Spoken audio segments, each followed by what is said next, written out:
لو ولادك مش بيحبوا المكرونة ولا أي فرد في عيلتك مش بتحب المكرونة، بعد الوصفة دي أنا متأكدة إن هم هياكلوها. هياكلوا أحلى مكرونة جوسي ريد صوص، حاجة كده تحفة اللهم بارك. أنا استخدمت الأقلام واستخدمت العقل، وانتي استخدمي اللي انتي عايزة تستخدميه واللي انتي بتفضليه.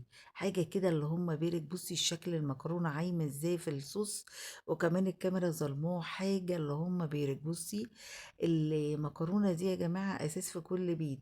لو انتي بتشتغلي وعايزة ترجعي من الشغل تعملي حاجة سهلة وسريعة، هتعملي المكرونة.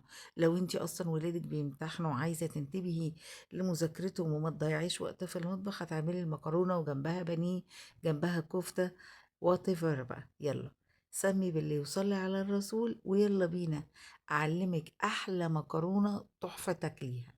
اول حاجه معايا معلقتين من السمنه، عليهم معلقه من زيت الذره، وقرن فلفل كده سبايسي او عادي زي ما انت حابه. قلبي الكلام ده كويس قوي في الطاسه بتاعتك. اول ما تشمي ريحه الفلفل بتاعك، انزلي عليه بالبصل اللي انت بشراه على طول. كتري في البصل عشان بيخليها كده مسكره وبيحليها. قلبي كويس قوي. اول ما البصل يبتدي يغير لونه، هحط على طول فصين توم، او لو انت عندك توم مهروس حطي كده معلقتين صغيرين، وقلبي كويس قوي في بعضه. وبعدين تكوني عصرة كده حوالي كيلو من الطماطم. ده كده معلقتين من صلصة الطماطم عشان تعزز الطعم، شوية ملح، نص معلقة من السكر، معلقة صغيرة من الفلفل أو حسب ما انت حابة.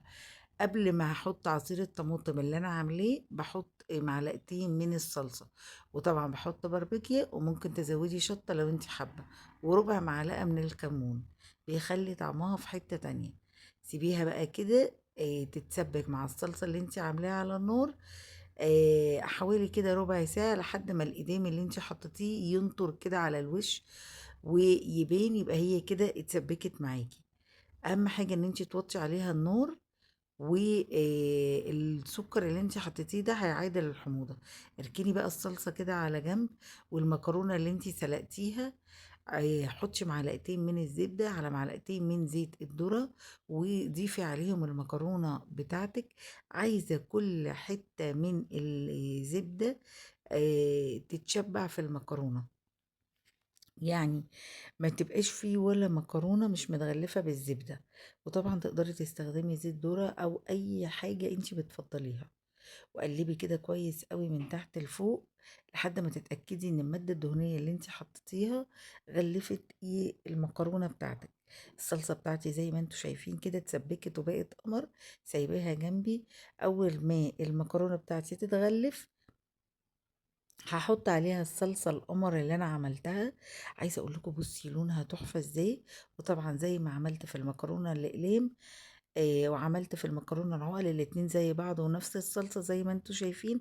قسمت الصلصة على جزئين، وده عشان كل واحد اللي بيحب حاجة معينة يلاقيها.